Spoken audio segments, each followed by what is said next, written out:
Mom मैं karate class जा रहा हूँ, मेरे लिए कुछ स्पाइसी बना कर रखना। ठीक है बेटा, ध्यान से ही खेलना। और ठीक से प्रैक्टिस करना। Okay mom.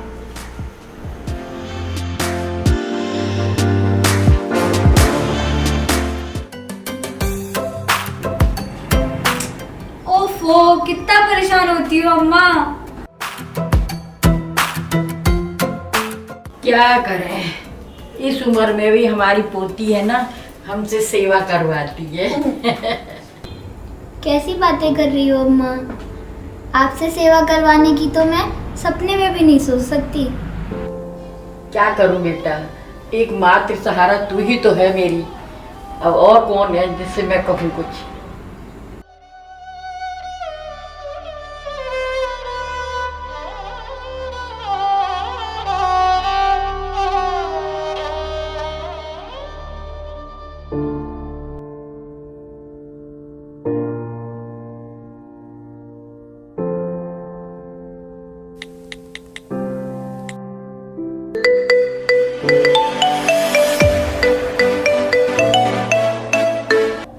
हेलो।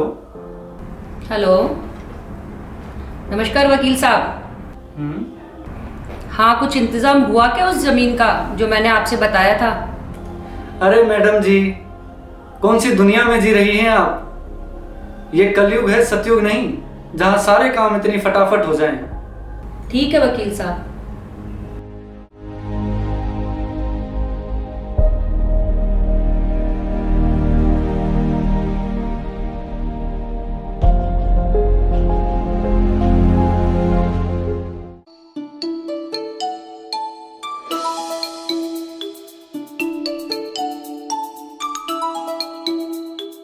क्या बात है लल्ली, ऐसे क्या देख रही है? संतरा खाएगी क्या? मैं कितनी खराब हूँ ना अम्मा। मैं आपकी कोई मदद नहीं कर पाती, बोझ बन गई हूँ आप पर। ऐसा क्यों बोल रही है बेटा? पोते पोती तो दादा दादी की जान होती हैं, तू तो मेरी जान है। अपना मैंने एक्सीडेंट में सब कुछ तो खो दिया, बेटा, बहू, पोता, तेरे बाबा। अब एक तू ही तो बची है मेरे पास में, और कौन है? अगर तुझे भी कुछ हो जाता तो मैं किसके सहारे जीती? तो मैं भी तो कुछ नहीं कर पाती आपके लिए। सारे दिन बिस्तर पर पड़ी रहती हूँ। तुझे कुछ करना भी नहीं है। तेरे दादाजी ने इतनी प्रॉपर्टी, जमीन, जायदाद सब कुछ छोड़ी है। मेरे बाद में वो किसकी है? तेरी है। मुझे ये सब नहीं चाहिए अम्मा, मुझे सिर्फ आपके साथ ही रहना है।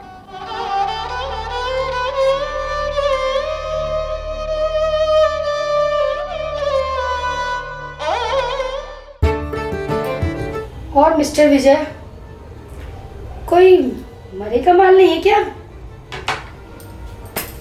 अनुराधा जी, शहर की ऐसी कौन सी प्रॉपर्टी है जो आपसे छुपी हुई है?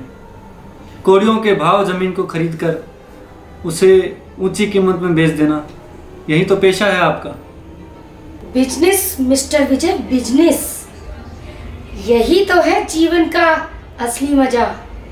जितना बड़ा बिजनेस, उतना ज्यादा पैसा और उतना ही बड़ा मजा। समझे मिस्टर विजय? तो इसी मजे के लिए आपने अपनी सासू माँ को वृद्धाश्रम भेज दिया, और आपके पति का तो। देखो मिस्टर विजय, ज्यादा पर्सनल होने की जरूरत नहीं है। अपने काम से काम रखो, समझे? सॉरी सॉरी अनुराधा जी। बच्चों, आजकल आप लोगों की बहुत ज्यादा कंप्लेन आ रही है। आपके पेरेंट्स भी शिकायत कर रहे थे मुझसे, आप लोग प्रॉपर स्टडीज नहीं कर रहे हो।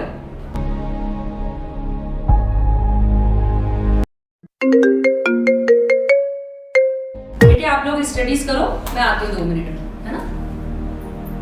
और पवित्र, आज कहाँ पार्टी दे रहा है? तुझे घर पे खाने को कुछ नहीं मिलता क्या? जब देखो पार्टी पार्टी पार्टी पार्टी। अपनी पार्टी रख अपनी जेब में, ज्यादा बेइज्जती खराब करने की जरूरत नहीं है। अरे तू गुस्सा क्यों होता है यार? कुछ दिनों में मेरी मम्मी की एक जमीन की डील फाइनल होने वाली है, उसके बाद में मेरे को खूब सारा पैसा देगी, फिर तू 10 की पार्टी लियो।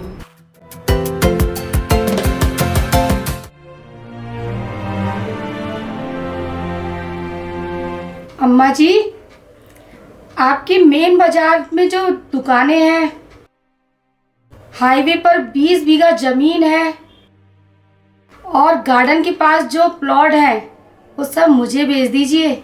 आप क्या करोगी इन सब का? तुम रुपए की चीज 10 पैसे में लोगी तो कोई कैसे तुमसे डील करेगा? मिस पलक, तुम क्यों बेवजह अपना इतना दिमाग लगा रही हो? वैसे भी शादी करके तुम्हें तो पराए घर जाना है, और अम्मा जी के लिए तो ये घर ही पर्याप्त है। लगता है इंसानियत से तुम्हारा कोई लेना देना नहीं है।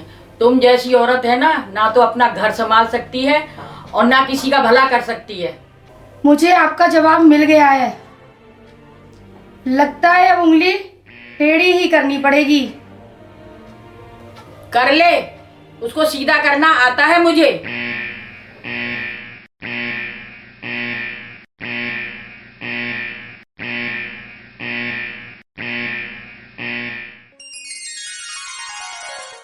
हे प्रभु, क्या अच्छा काम करने वाले को भी आप इतना इंतज़ार करवाते हो? मेरी प्रार्थना सुन लो प्रभु, मेरी इच्छा पूरी कर दो, मेरी इच्छा पूरी कर दो, मेरी इच्छा पूरी कर दो।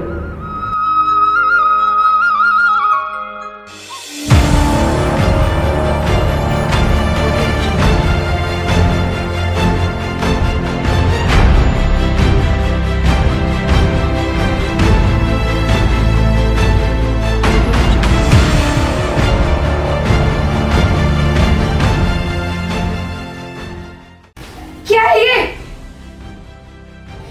ये क्या है वकील? मैंने अपने हर सौदे में तुम्हें मोटा कमीशन दिया है और मेरे ही खिलाफ जमीन के सौदे में इतने सारे नोटिस। तुम इन केसों को निपटाओ, वरना क्या? गलती तुम्हारी है। तुमने अगर मुझे कमीशन दिया है तो वो केवल इस बात का कि मैं तुम्हें सौदे बताता था। सौदे बताकर वो जमीन खरीदना, 1 नंबर में वो ट्रांजैक्शन करना, वो तुम्हारा काम था।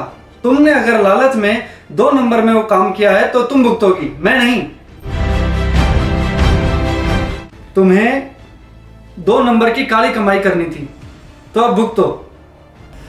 देख वकील, मुझे जेल नहीं जाना है।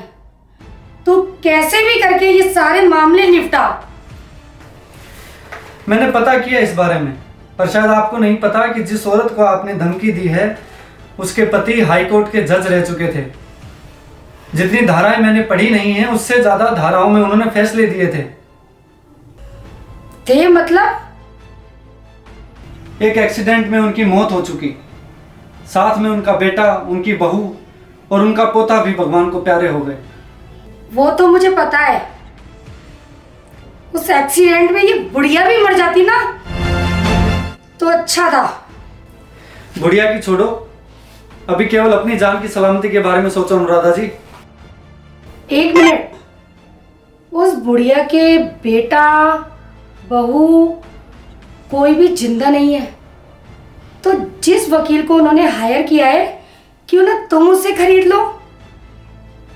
अनुराधा जी, बात अगर वकील की होती तो शायद उसे खरीद भी लेते, पर यह बात एहसान की है, मानवता की है। अम्मा जी ने एक अनाथ बच्चे को सड़क से उठाकर पढ़ाया लिखाया और इस काबिल बनाया कि वो आज उसी का केस लड़ रहा है। वो नहीं बिकेगा। अनुराधा जी, अगर आप में थोड़ी बहुत इंसानियत बची होती तो शायद हम आपको बचा भी लेते, मगर आप में वो बची नहीं है। तो आपके लिए बेहतर रास्ता यही है कि अब आप जेल जाने की तैयारी कीजिए।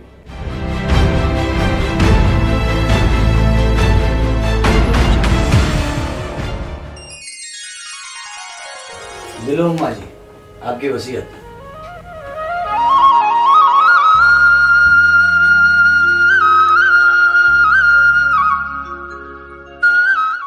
माँ जी, आपके कहे अनुसार आपकी सारी जमीनों का एक ट्रस्ट बनाकर उसमें कर दिया गया है और आपकी हाईवे की जमीन पर गौशाला और वृद्धाश्रम दोनों का काम चालू करवा दिया गया है। और ये है संतोष मैम। नमस्ते। माँ जी, ट्रस्ट का सारा मैनेजमेंट आज से यही संभालेंगी। मैं रोज भगवान से प्रार्थना करती थी कि मुझे एक छोटी सी जमीन डोनेट करवा दे जिस पर मैं अपनी गौशाला खोल सकूं, और इन्होंने तो मुझे इतनी बड़ी गौशाला का सेवा करने का मौका दे दिया। अगर श्रद्धा सच्ची हो तो भगवान भी खुशियाँ बड़ी देता है। मुझे वकील साहब ने बताया था कि किस तरह आपने बाल मजदूरों को बचाया, सैकड़ों अनाथ लड़कियों की शादी करवाई, नशा करने वालों को सही राह दिखाई। सनातन संस्कृति के प्रचार प्रसार के लिए आप आज भी प्रयासरत हैं। आप सच में एक प्रेरणा है हम सभी के लिए।